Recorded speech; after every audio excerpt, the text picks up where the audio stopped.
ஆனால் வெளியில் வந்து நான் இந்த படத்தில் வந்து தொடர முடியாததுக்கு வருந்துகிறேன் அப்படி இப்படின்னு சொல்லும் பொழுது ஏதோ ஒரு பெரிய பஞ்சாயத்து ஆயிடுச்சு. அப்போ இது கமல் மேலே தான் தவறு, ரஜினி மேலே தான் தவறு. பாரு இந்த மனுஷன் அப்பாவியா ஒரு அறிக்கை ஒன்று குடுத்துட்டாரு அப்படின்னு எல்லாருக்குமே தோணும் இல்லையா? அப்ப இந்த 2 பேரையும் அவர் அவமதிச்சதா புரிஞ்சுக்கிட்டாங்க. உண்மையா அதுதான். அது வேற விஷயம். ஆனால் அவமதிச்சதா 2 பேருமே புரிஞ்சுகிட்டு அதுக்கு ரியாக்ட் பண்ண ஆரம்பிச்சுட்டாங்க. ஒண்ணு கமல் ரொம்ப டேரிங்கா சொல்ட்டாரு.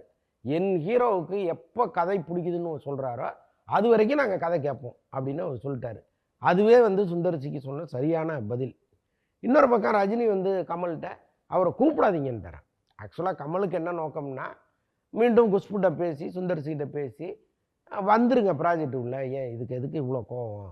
இன்னொரு கதையோட நம்ம போகலாம். அல்லது ஏதாவது ஒரு ரீமேக் படத்த கூட நம்ம பண்ணலாம். அப்படின்லாம் பேசி கன்வின்ஸ் பண்ண தான் கமல் பிளான் பண்ணியிருக்காரு.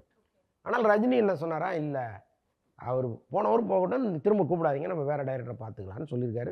ஸோ இதான் அதுக்குள்ள நடந்த சம்பவம்.